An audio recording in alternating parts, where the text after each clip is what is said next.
اور ایک اور 4 اشخاص کی کہانی سنو۔ حضور نے ارشاد فرمایا، اے عمر، اگر مجھے لوگوں کے سست ہو جانے کا ڈر نہ ہو تو میں تمہیں یہ بات کہوں کہ اس خبر کو جا کے گلی بازاروں میں بتا دو اور 4 اشخاص کی جنت کی گواہی دے دو کہ انہیں جنت میں جانے سے کوئی شے نہیں روک سکتی۔ عرض کی حضور کون کون؟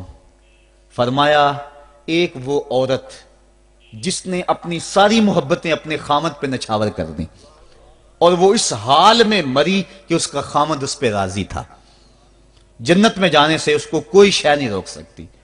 اور دوسرا وہ شخص جس کے بچے زیادہ ہیں، ذرائع آمدنی تھوڑے ہیں، لیکن اس نے اپنے بچوں کے پیٹ میں حرام کا لقمہ نہیں جانے دیا، محنت کرتا رہا، اوور ٹائم لگاتا رہا، مزدوری کرتا رہا اور اپنے بیٹوں کے لیے رزق حلال کی تلاش میں رہا۔ وہ بوڑھی کمر پہ بوریاں اٹھا اٹھا کے کام کرتا تھا اور اپنی کثیر اولاد کی پرورش کے لیے اس نے محنتیں بلی کی اور ان کو حرام کا لقمہ نہیں کھلایا۔ فرمایا قیامت کے دن اس کو بھی جنت میں جانے سے کوئی شے رکاوٹ نہیں پیدا کر سکتی۔ اور تیسرا حضور نے فرمایا، وہ شخص کہ جو اپنے والدین کے ساتھ حسن سلوک کرے اور اس کے والدین اس پہ خوش ہوں، اس پہ راضی ہو جائیں۔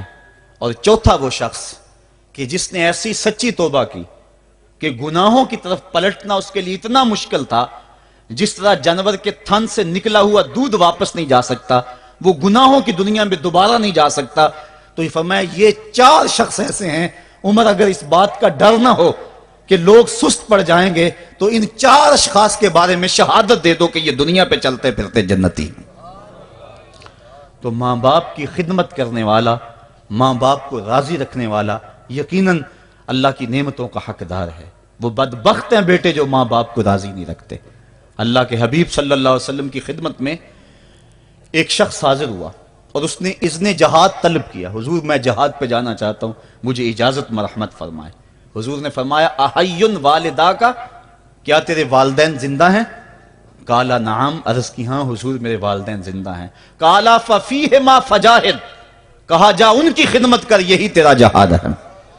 ماں باپ کو بلکتا ہوا چھوڑ جائے اور آپ جہاد پہ چلا جائے، ماں فالج میں گری ہوئی ہے اور بیٹا تبلیغی گشت پہ چلا جائے، باپ تڑپ رہا ہے اور بیٹا پیر کی چوکھٹ پہ جھاڑو دیتا پھرے، اللہ راضی نہیں ہوگا۔ میں سچ کہتا ہوں، اپنے بھی خفا مجھ سے ہیں، بیگانے بھی ناخوش، کہ میں زہر حلال کو کبھی کہہ نہ سکا کند، بات وہی کہتا ہوں سمجھتا ہوں سے حق، نئے ابلۂ مسجد ہوں نئے تہذیب کا فرزند، محمد عربی صلی اللہ علیہ وسلم سے بڑا پیر کون ہو سکتا ہے؟ لیکن حضرت وہ ویسے کرنی نہیں آ رہے۔ آقا کریم اپنے بٹن کھولتے ہیں اور کرن کی طرف، یمن کی طرف رخ کر کے لمبی سانسیں لیتے ہیں اور کہا میں رحمان کی خوشبو پا رہا ہوں۔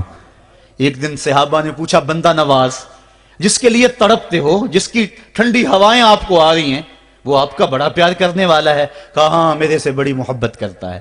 تو کہا پھر اتنی محبت کرتا ہے تو یمن تو دور نہیں ہے، بلال حبش سے آ گیا، سلمان فارس سے آ گیا، سہیب روم سے آ گیا، اور وہ یہاں یمن سے نہیں آ سکا؟ فرمایا اس کی بوڑھی اور نابینا ماں ہے جس کی خدمت اس کو نہیں آنے دیتی۔ اللہ اکبر۔ اب حضرت اویس کرنی نہیں آئے لیکن خیر التابعین کہلائے، آئے نہیں لیکن حضور ان کی یاد میں تڑپ رہے ہیں۔ اللہ، بلکہ حضور نے فرمایا کہ کوئی جائے اویس بن عامر کو ملے اور جب ملے تو اس کو کہنا میری امت کی بخشش کی دعا کرے۔ جو ماں باپ کی خدمت کرتا ہے اس سے ثابت ہوا اس کی دعائیں قبول ہوتی ہیں۔ میں نے ایک روایت میں پڑھا ہے کہ جو آدمی روزانہ اپنے والدین کے لیے دعا کرے، والدین زندہ ہوں تب بھی، والدین فوت ہو گئے ہوں تب بھی، یہ عادت بنا لے، روزانہ ماں باپ کے لیے دعا کرے، ساری زندگی اس کے رزق میں بے برکتی نہیں آئے گی، اللہ اس کو رزق کی فراوانی عطا کر دے گا۔